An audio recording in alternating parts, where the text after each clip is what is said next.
Hi mga mi! Another day, another Graham Ball serye na naman nga tayo. And this time, samahan niyo nga ako mamili para sa ating pantinda. Dito, papakita ko nga sa inyo kung magkano ba ang naging puhunan natin. Dahil meron nga nagre-request kung magkano daw ba ang costing. Pero bago nga tayo pumunta ng palengke, eto hinatid ko na muna si Rom sa kanyang school. Nagpapaiwan na naman siya sa loob, kaya pwede ko na siyang iwanan. So kapag namimili nga ako ng pang Graham Balls ko, dito ako sa palengke pumupunta kasi mas mura. Kung i-compare ko kasi yung presyo ng ibang grocery dito sa amin, ako mas mura talaga dito sa aking pinupuntahan. So, syempre, nakadepende pa rin po yung price sa inyong lugar.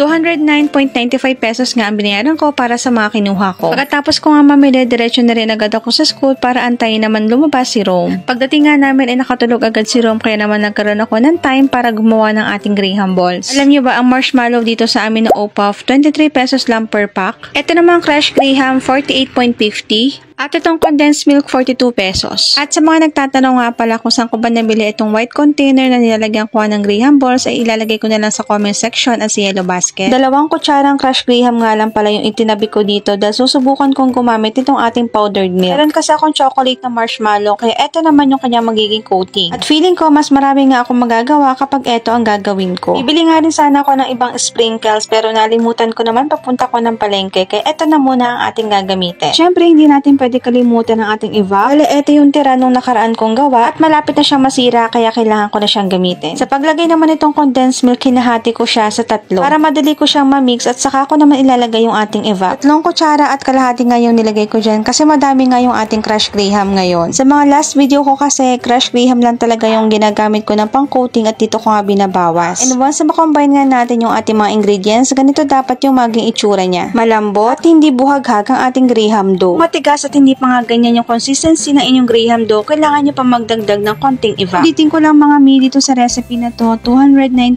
nga yung ating naging puhunan. Mamaya sasabihin ko din sa inyo kung ilan ba yung ating nagawa. Kaya please, pakitapos na rin itong video dahil malapit na rin itong matapos. Char!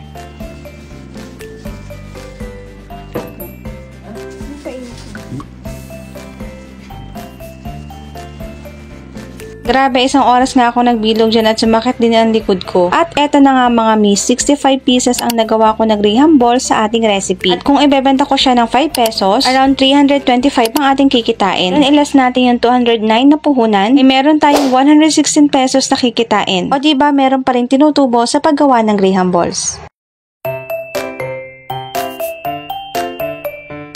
Hi mga mi!